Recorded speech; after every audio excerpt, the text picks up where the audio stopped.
Hi, I'm Linny Phelps with Hidden Hollow, and today we're going to learn how to make the hugely popular beaded watch bands like these here.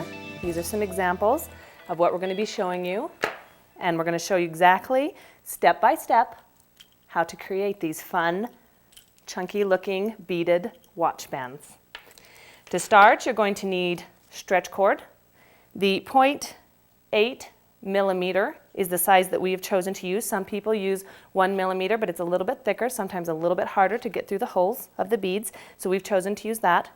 I have my little cutters here, but I also like to use fingernail clippers. They're everyday objects that are around the house, and they cut stretch cord wire, things like that, great. So we use those. And I have 14 millimeter clasps that we use.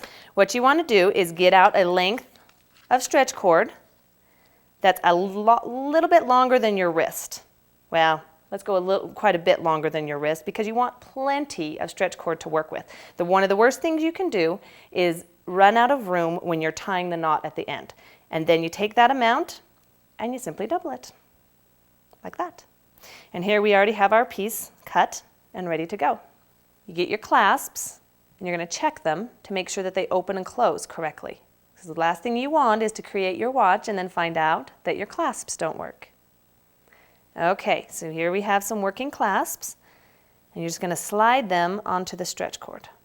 Imagine in your mind that you have your watch face sitting there in front of you, and you're going to imagine how they hook onto the watch face, and that will help you position them correctly. You want to take your watch face, a watch face like this, and measure how long the bar is. Here you have the clasp, one clasp. You can imagine you have your second clasp, and you need a bead to keep them apart there. Here we have chosen to use this beautiful little flower bead. It's a perfect size, goes right in there. So it goes on after the first clasp. You put on the first clasp, and now you're going to slide this beautiful little flower bead on. Just slides right on there. And don't worry about keeping things too tight and too neat yet. You'll worry about that when you tie the knots at the end. Now here's a good example of what not to do.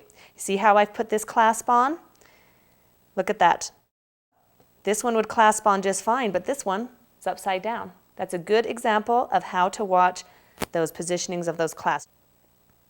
So slide it on there. There. Now they're both positioned correctly. You can imagine that hooking onto your watch there. Now it's time to start stringing your beads. One thing you're going to want to do is to keep the ends of your stretch cord even, because you don't want to get to the end and have a big tail on one side and not enough room on the other. When you're making a design, I try and think in terms of shape. You know, you want something round maybe on the first, and then maybe some variety. You want to throw a little ring on there because you don't want too much of the same shape. So you put a ring on there, then maybe a smaller round bead. And then I'm going to put a roundel bead on there. Just because we had some round on there, now we're going to put something that's just a little bit different shape. You can see how that kind of creates interest there. Now we're going to do up the other side, string beads up the other side as well. On this side I'm going to start with a little round bead to kind of separate this bead from the clasp. And then I'm going to have a nice chunky little nugget here, because chunky is in right now, right? So slide that little bead on there. And now I have a brown watch face, and I'm going to try and match it. So I have brought along some beautiful brown cat's eye beads, and I'm going to slide one right on there. You want to use your color as kind of accents. You don't want to have too many cat's eye beads in a row, or too many of the same thing right in a row, because it kind of looks better if you have different shapes and the color is an accent. You got your flower in the middle. You see how I've done with different shapes here? We've got a nice little crystal in there. Now here's the part that you need to pay attention. There's a little spacer bead in here. I would say twice in every beaded watch band, you're going to want a spacer bead or something to hold the two strands apart. We have chosen to use this little 20 millimeter notched spacer bead. And you can see that I just slid it on the two strands there, slid it right up there next to these other beads, and then continued to string. One thing you have to think about is how long is your wrist? How much space can you get on here? And you want to cut it in thirds with these spacer beads. And then you continue to bead up this side. Here we have the completed design. As you can see, I have put brown beads, cat's eye beads, 8mm, every once in a while to give it the brown accents. I've tried to go with different shapes and sizes. I've used quite a few of these little beaded rings in there to give it kind of an interesting look. And here we are at the end of our design. Now this is the most important part. Here the stretch cord just wound up and around, so there was no tying and no ending of the stretch cord, but here's where we're going to end it. You're going to take and slide on, oh, again, always check your clasps. All right, slide it on and make sure that you imagine your watch sitting there. How's it going to hook on? Do they look the same as the other side? Because you don't want upside down clasps. All right, so here we have our clasp and slide it on. And we're going to slide in that another one of those beautiful little flower beads again. And we're going to put on another clasp. Always make sure it's working. Nice. All right, so you've strung your flower and your clasps on as if it's part of the design on this side. But then you take it, and watch closely, you're just going to take these two sides and you're just going to tie a simple knot. Now it looks kind of messy right now, but don't worry, it all comes right. You just tie a knot. Now you're going to pull, because this is stretch cord and you don't want a lot of slack, so you just pull, pull. Don't worry, you're not going to break it. So go ahead and pull, and you want a double knot there, right underneath that second clasp. Can't show you what I'm doing here. You're just tying a basic double knot, just like you do in anything. Nice and tight. Okay, look at that. Beautiful. And you see this end looks just like this end because you've tied it over here. Now, here's the important part. You can take any kind of jewelry cement, that works great, but also just super glue. You picked up your local supermarket will work as well. That's what I usually use.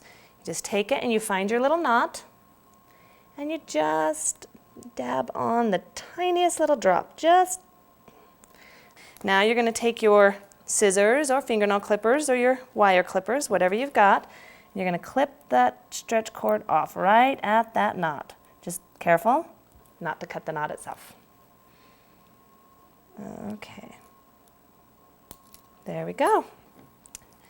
Stretch cord gone. See, and it just kind of disappears into that bead, so you don't even see that knot, but because the super glue's on there, nice and strong. Okay, so here you have your completed design. You have your cute little brown watch face. Bring it around. Now the wonderful thing about these beaded watch bands are they're interchangeable. You can make 7 brown ones that match this brown watch, or you can get a white watch face and have all different colors and match every single outfit you own. And slide it on, ready to go. Look at that. Show you some examples.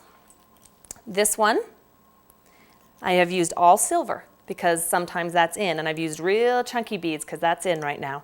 Here's one done with red Mellifori beads, which are really nice.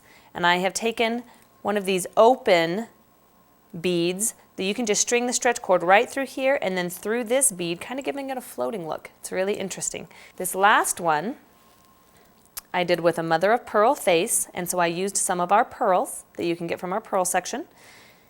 And I have used beads here instead of spacers. This is a different technique, and I'm gonna demonstrate that in just a second. And all you're gonna do is take one of these ends of your stretch cord, run it through the bead. Now, one thing you have to make sure is that this hole is big enough to accept stretch cord twice, because it's going to go through. You're going to take the other side and also string it through the exact same bead. So you're crossing your stretch cord within the bead, which sometimes can be tricky. There we go. So now you have this, and you just pull until it comes up flat against those beads, you see? And it works as a spacer. I'm Lindy Phelps with Hidden Hollow. Thanks for watching. Visit us at hhbeads.com for more tips, how-to videos, and a great selection of beads.